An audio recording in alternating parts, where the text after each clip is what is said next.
पत्रकार मित्र, कल दिल्ली में भारत सरकार नरेंद्र मोदी जी ने हार मान लिए। इस देश में युवा शक्ति के सामने 56 इंच छाती झुकना पड़ा। पहले वो समझते थे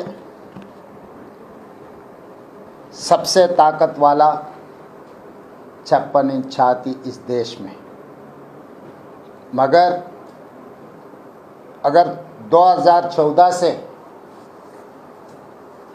इस देश के राजनीति में एक बार हम लोग देखें तो ये पहली बार नहीं है। जहाँ तक मुझे पता है, मोदी जी का हार ये दूसरे बार। पहले नरेंद्र मोदी जी, भारतीय जनता पार्टी सरकार इस देश के किसानों को, मल्टीनेशनल कंपनियों को, कॉरपोरेट ओनर्स को गिरवी रखने के लिए कोशिश किया हुआ है। उसी दिन राहुल गांधी जी ने कहा संसद में, मैं गवाह हूँ, उस समय पर मैं संसद में था, नरेंद्र मोदी जी आप इस किसानों को गुलाम करवाने के लिए कोशिश कर रहा है। अदानी, अंबानी, अमेज़न जैसा कॉरपोरेट कंपनियों को किसानों का ईमानदार आप बेचना चाहता है। इस देश हर किस मानने वाला नहीं है। किसान के खिलाफ जो 3 काला कानून लागू किए वापस ले लो, मगर आप नहीं सुने, क्योंकि आप समझ रहे थे इस देश में, इस दुनिया में आप सबसे बड़ा ताकत वाला है, आपको कोई नहीं हरा सकता। इसीलिए उसी दिन कहा राहुल जी ने, वापस लेने के अलावा अब माफ़ी भी मांगना पड़ता है इस देश में। जब विपक्ष ने, इंडिया दल सब आगे आकर आवाज़ दिए तो भी नहीं सुना आप, तब देश के किसानों ने सड़क पे आ गए। दिल्ली घेर चुके, महीनों भर दिल्ली में किसानों बैठकर मोदी जी के खिलाफ, भारत सरकार के खिलाफ लड़ाई शुरू किए। बहुत सारे किसानों ने शहीद हुए, फिर भी वो पीछे नहीं हटा, मोदी जी को हरा दिए। मजबूरी से मोदी जी किसान के खिलाफ जो 3 काला कानून लागू किए वापस ले लेकर किसानों से माफ़ी मांगा। पहले बार मोदी जी को ये महसूस हुआ इस देश में 56 इंच छाती से किसान ताकत वाला है। किसान चाहे तो मोदी जी को हरा भी सकता है, हरा के दिखाया। हम लोग सोचे इसके बाद मोदी जी कुछ ना कुछ सीख लेंगे, इस देश में विपक्ष दलों को कुछ जगह देंगे, संसद में चर्चा करने के लिए मौका देंगे, चर्चा में विपक्ष ने जो सुझाव दिए वो सुझाव देने के लिए भी वो मानेगा। मगर भारत सरकार में जो लोग बैठा हुए हैं वो सुधरे नहीं, उनका आदत से मजबूर हो गए, वही काम किए। शिक्षा में, परीक्षा में केंद्र सरकार ने CBSE, नीट, बहुत सारे परीक्षा में फेल हो गए। जो परीक्षा लिखे सो विद्यार्थी फेल नहीं हुए, भारत सरकार ने फेल हुआ है शिक्षा देने में, परीक्षा पूरे करने में। तब भी विपक्ष ने कहा, खासकर राहुल जी ने कहा, करोड़ों युवाओं का समस्या है, तुरंत विद्या मंत्री इस्तीफ़ा देना, ये जितने भी इसमें शामिल हुए उन लोगों को जेल में बिठाने के लिए, मगर आप सुने नहीं। फिर वही आदत, वही तरीक़ा से धरा के धमका के ED, income tax, CBI, nice और आइस, नाइस का मतलब narcotics, income tax, CBI, ED, ये सब सारे एजेंसियों को इस्तेमाल करके धरा के धमका के आप जो सोच रहा है वही काम करने के लिए सोच रहा था, मगर इस देश का युवा तय कर लिए इस बार किसी हाल मोदी जी को हरा के दिखाएंगे। युवा शक्ति प्रदर्शन इस देश में गली गली में, सड़क से लेकर संसद तक ताकत दिखाए। 56 इंच छाती को हरा दिए। कल धर्मेंद्र प्रधान इस्तीफ़ा दिया। क्यों धर्मेंद्र प्रधान इस्तीफ़ा दिया? इसका मतलब युवा शक्ति ने प्रधानमंत्री का इस्तीफ़ा मांगना शुरू किए।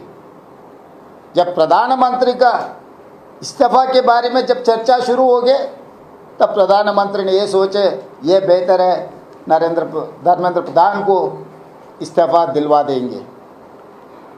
धर्मेंद्र प्रधान का इस्तीफ़ा हो गया, मगर जंतर मंतर से जो युवा शक्ति ने आवाज़ दिए, युवा शक्ति ने जो डिमांड किया, द इम्पॉर्टेंट डिमांड्स आर 3.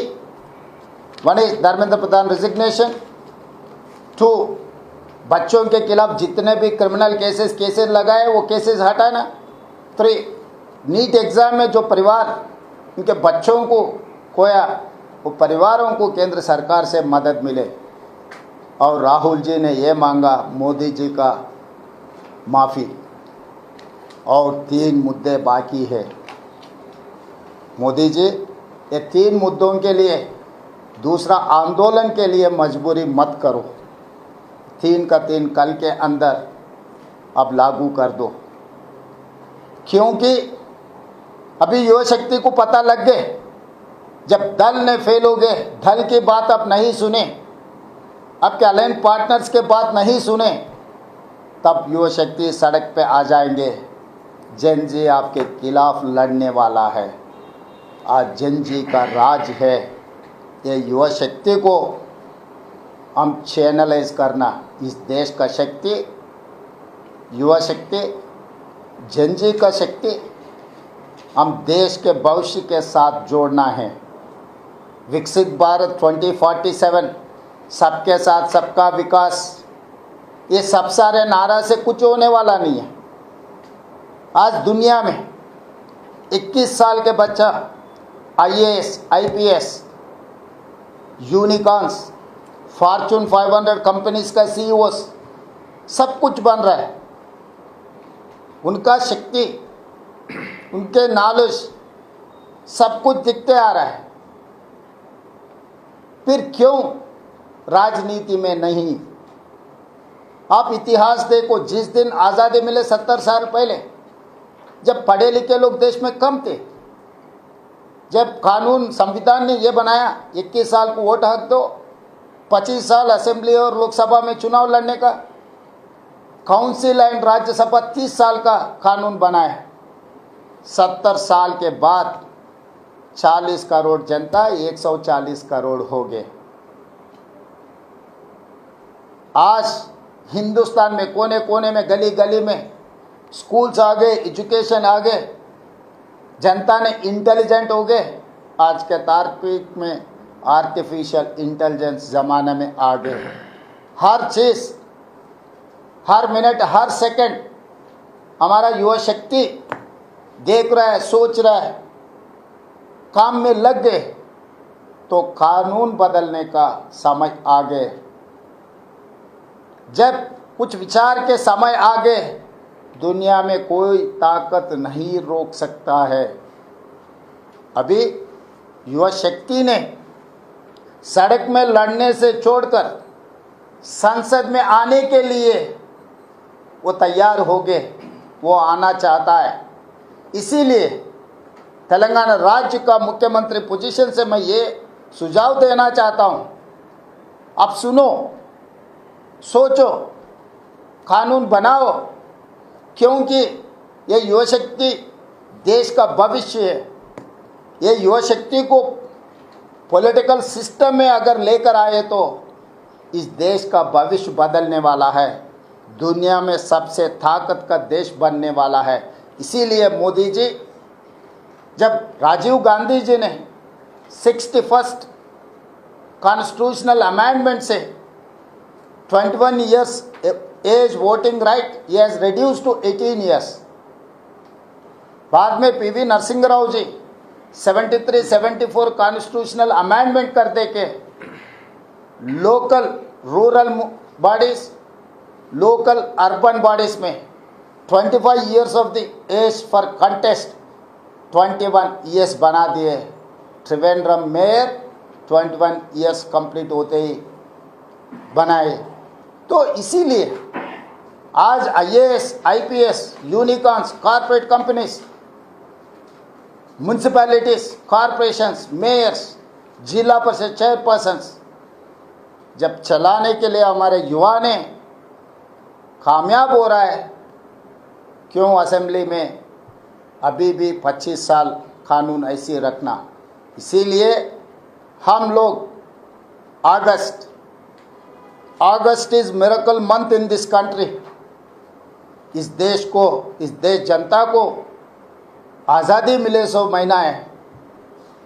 इसीलिए अगस्त महीने में तेलंगाना असेंबली और शासन मंडली कंबाइंड सेशन हम बुलाने वाला है, चर्चा करने वाला है, सब विपक्ष के राय सुनने वाले हैं। उसके बाद रेजोल्यूशन कर दे के assembly and Lok Sabha contesting age 21 years, council and Rajya Sabha 25 years, ये रेजोल्यूशन हम लोग मूव करना चाहता है, ये रेजोल्यूशन पास करना चाहता है। अभी समय आगे युवा शक्तियों को सड़क से लेकर संसद के अंदर लेकर जाने का।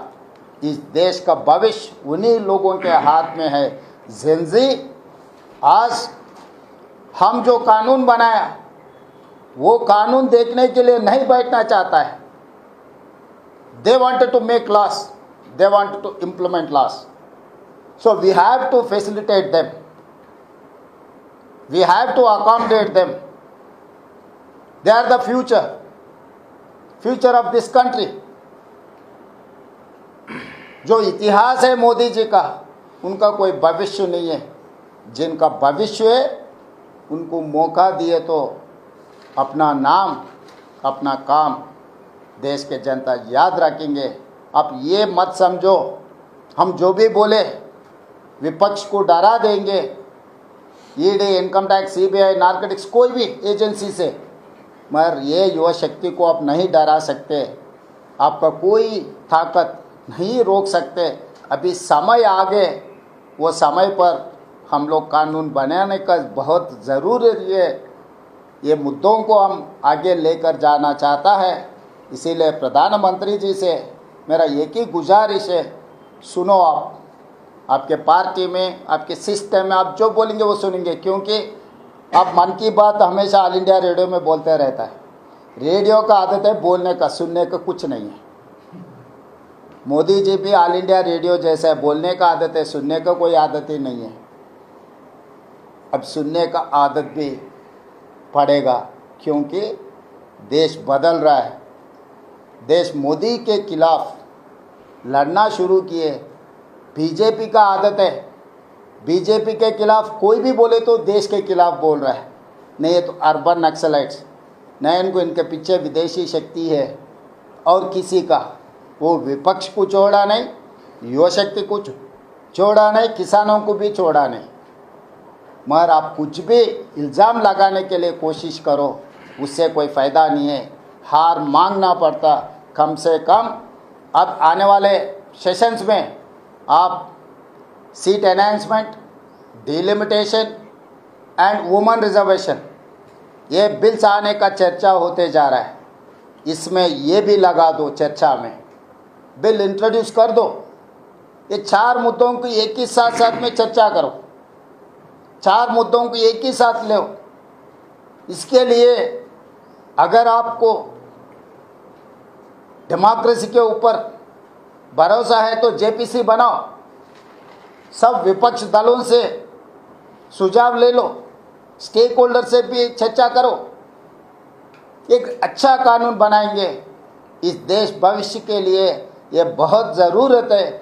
इसीलिए प्रधानमंत्री जी से मेरा डिमांड एक ही है, आप seat enhancement, delimitation, woman reservation के साथ साथ एज कम करने का भी इसमें जोड़ दो।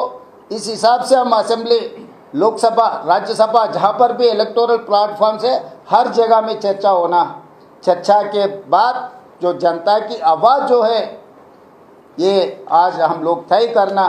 पहले कांग्रेस पार्टी ने ये नारा दिया, जय जवान जय किसान, आज जय जवान जय किसान जय युवा, ये नारा से हम लोग आगे जाना है।